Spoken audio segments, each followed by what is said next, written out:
नमस्कार, स्वागत है आप सभी का। ग्लोबल अड्डा आप देख रहे हैं और मैं हूं आपके साथ पुनीत मिश्रा। दुनिया में लगातार कुछ ना कुछ नया होता ही जा रहा है। अब नया क्या हुआ है? तो रूस और यूक्रेन के बीच जंग तो चल ही रही है, ये तो आपको मालूम है, और लगातार रूस हमले तेज़ किए हुए है। तो यूक्रेन भी इंतज़ार कर रहा है कि टॉम हॉक मिसाइलें जो हैं वो मिल जाएं, और अगर उससे वो हमला करता है रूस के ऊपर तो रूस का नामो निशान मिटा देंगे या रूस को सबक सिखा देंगे। रूस ने भी कह दिया है कि अगर इन मिसाइलों का इस्तेमाल होता है तो फिर हम बताएंगे कि हम क्या कर सकते हैं। ये सारी चीज़ें चल रही हैं और इसके अलावा युद्धाभ्यास भी चल रहा है रूस की तरफ से। तमाम चीज़ें हो रही हैं, लेकिन इस बीच रूस फिर से बातचीत का पक्षधर हो गया है। और किससे बातचीत का? अमेरिका से बातचीत का। और यही वजह है कि रूस के राष्ट्रपति व्लादिमीर पुतिन के दूत किरिल दिमित्रियेव ने यह कहा है कि रूस, अमेरिका और यूक्रेन कूटनीतिक समाधान के करीब आ गए। जी हाँ, ये बहुत बड़ी बात निकलकर सामने आई है कि कूटनीतिक समाधान के करीब हम आ गए, यानी कि युद्ध शांत हो सकता है बहुत जल्द। लेकिन क्या वाकई में ऐसा नज़र आ रहा है? सवाल ये भी है। नज़र तो ऐसा कुछ आ नहीं रहा है, लेकिन बातचीत की मेज़ पर बैठने या बातचीत की टेबल पर बैठने के बाद बहुत सारी चीज़ें हल भी हो जाती हैं, जैसा कि हमने गज़ा में देखा। ट्रंप की कोशिशें वहाँ कहीं ना कहीं रंग तो लेकर आई, लेकिन अब पुतिन के दूत जो कि अमेरिका पहुँचे हैं, ख़ास तौर पर, वैसे तो जब से यूक्रेन के साथ युद्ध छिड़ा हुआ है रूस और यूक्रेन का, तब से रूस के नागरिकों को, रूस के जो लोग हैं उनको अमेरिका आने के लिए बैन लगा दिया गया था। लेकिन ये स्पेशल परमिशन, स्पेशल इनविटेशन ये कह लीजिए, इसके आधार पर वो यहाँ पर पहुँचे पुतिन के दूत। वो क्या कह रहे हैं? वो ये कह रहे हैं कि पुतिन और ट्रंप के बीच जो मीटिंग होने वाली थी वो पोस्टपोन हुई है, वो कैंसिल नहीं हुई है। देखिए, पोस्टपोन और कैंसिल का फ़र्क समझिए यहाँ पर, कि बाद में बैठक होगी, अभी नहीं हुई है, पोस्टपोन किया गया है, बाद में कभी भी हो सकती, तारीख तय नहीं है।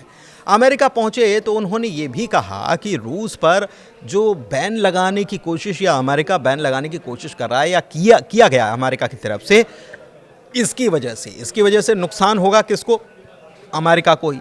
तेल की कीमतें अमेरिका में और बढ़ जाएंगी और अमेरिका में मच जाएगा हाहाकार। तो एक तरफ उन्होंने ये उम्मीद भी जताई है कि जो महीनों से युद्ध को लेकर जो बर्फ़ जमी हुई है वो पिघलती हुई नज़र आ रही है, लेकिन दूसरी तरफ उन्होंने कहा है कि अगर ये रुख रहा तो मुश्किल हो जाएगी अमेरिका के लिए, क्योंकि अमेरिका में तेल का संकट पैदा हो जाएगा और कीमतें आसमान छू लेंगी।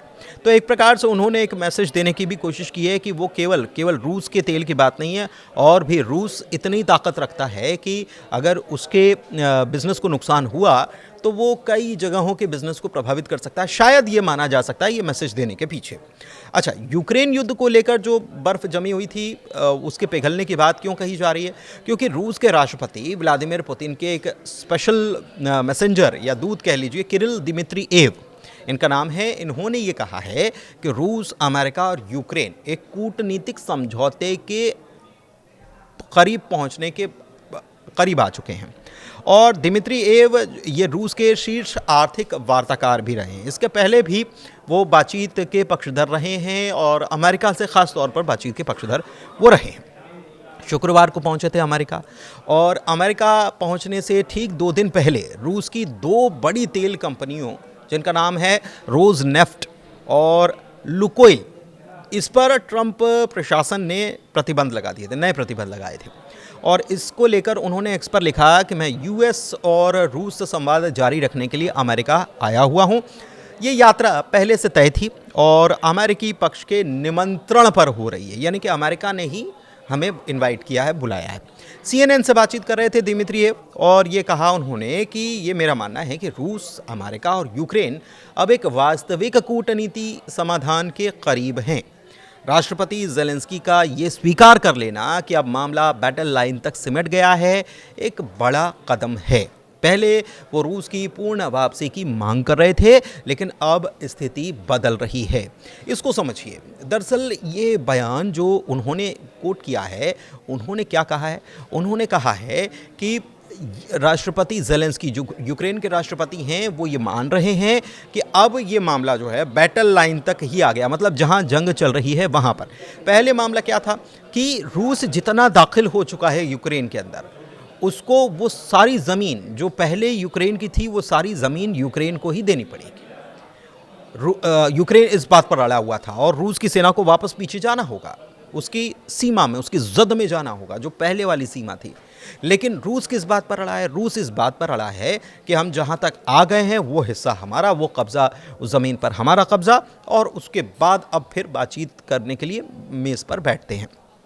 तो ये चीज़ें जो हैं, अब एक बयान जो बदला है इसको वो कोट कर रहे हैं और वो कह रहे हैं कि बैटल लाइन तक सिमटने की बात जो कही जा रही है, ये एक बड़ा कदम है, बड़ा बयान है। और पहले तो ये मांग कर रहे थे कि रूस वापस हो जाए, पूरी सेना वापस हो जाए। अब स्थितियां बदल रही हैं, उन्होंने माना और इसे पॉजिटिव रूस के पक्ष में माना। और ये भी कहा कि अगर सब सारे पक्ष जो हैं, रूस हो, यूक्रेन हो और अमेरिका हो, ये अगर प्रैक्टिकल रवैया अपनाते हैं तो युद्ध को हम टेबल पर ही ख़त्म कर सकते हैं, बातचीत की मेज़ पर हम बैठकर इसको निपटा सकते हैं।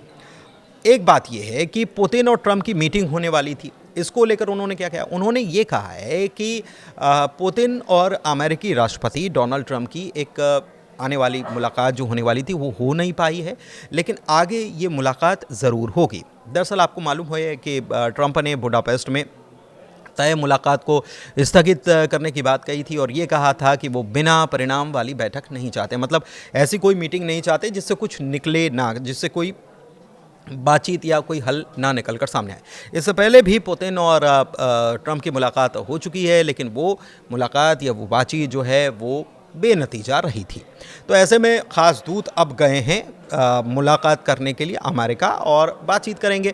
दिमित्रियेव ने रूसी एजेंसी टास से भी कहा है कि दुर्भाग्य से यूक्रेन इस बातचीत में बाधा डाल रहा है। तो उन्होंने ये भी इशारा करा है कि यूक्रेन भले ही वो ये कहता है कि मौजूदा बॉर्डर पर अभी चीज़ें पहुंच गई हैं, लेकिन फिर भी वो नहीं चाहता यूक्रेन की ये बातचीत हो।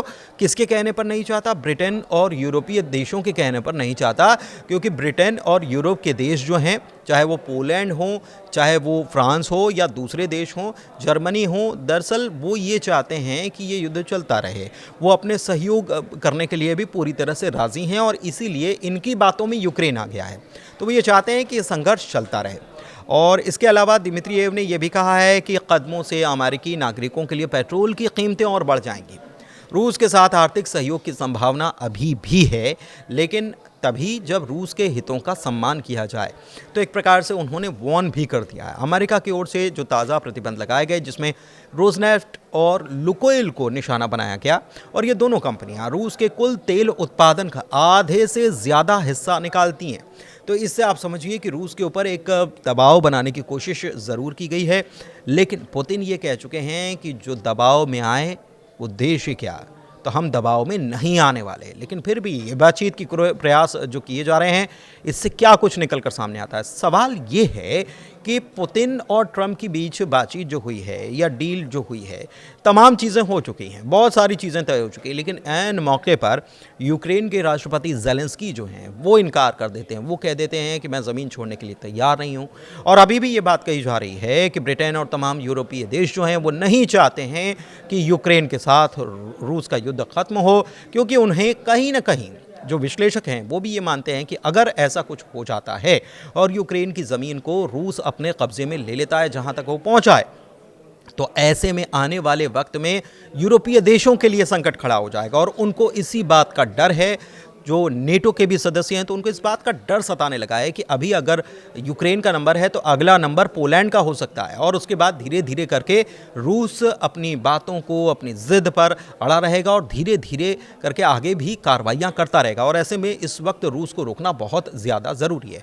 फिलहाल अमेरिका पहुँचे हैं स्पेशल दूत पुतिन की तरफ से। अब देखते हैं कि बातचीत में क्या हल निकलता है और क्या वाकई में जो उन्होंने कहा है कि ये स्थगित हुई है, रद्द नहीं हुई है पुतिन और ट्रंप की मुलाकात, तो क्या इस मीटिंग के बाद कोई दोनों नेताओं के बीच अगली तारीख निकलकर सामने आएगी, इस पर नज़र बनी हुई है। फिलहाल ग्लोबल अड्डा में इतना ही। मुझे दीजिए इजाज़त। बहुत धन्यवाद।